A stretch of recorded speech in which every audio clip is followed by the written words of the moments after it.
Oxford university press India यांनी खासदार उदयनराजे यांची जाहीर माफी मागितली आहे। ऑक्सफर्ड युनिव्हर्सिटी प्रेस इंडियानं 2003 साली Shivaji Hindu king in Islamic India हे पुस्तक प्रकाशित केलं होतं आणि या पुस्तकातील पान क्रमांक 31, 33, 34 आणि 93 वरील श्री छत्रपती शिवाजी महाराजांबद्दलची काही विधानं पडताळणी न करता प्रकाशित करण्यात आल्याचं मान्य करत माफी मागण्यात आली आहे। मोठी बातमी पाहतोय आपण।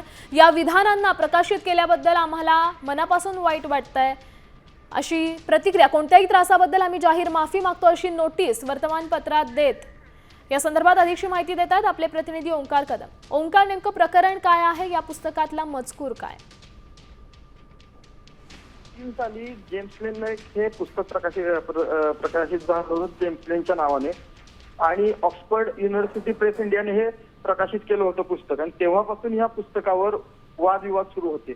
एकूणच या पुस्तकांमध्ये श्रीमंत छत्रपती शिवाजी महाराज आणि राजमाता जिजाऊराजे यांच्याबद्दल चुकीची विधानं केल्याचं वारंवार बोललं जात होतं आणि त्या दरम्यान उदयनराजे यांच्याकडून सुद्धा ह्या गोष्टी पुढे आलेल्या होत्या। बरीच आंदोलनं झाली होती आणि अखेर आता ऑक्सफर्ड युनिव्हर्सिटीच्या प्रेस इंडियाने याबद्दल उदयनराजे यांची जाहीर माफी मागितली आणि ती माफीची प्रेस नोट त्यांनी आता रिलीज केलेली आहे पेपरमधनं।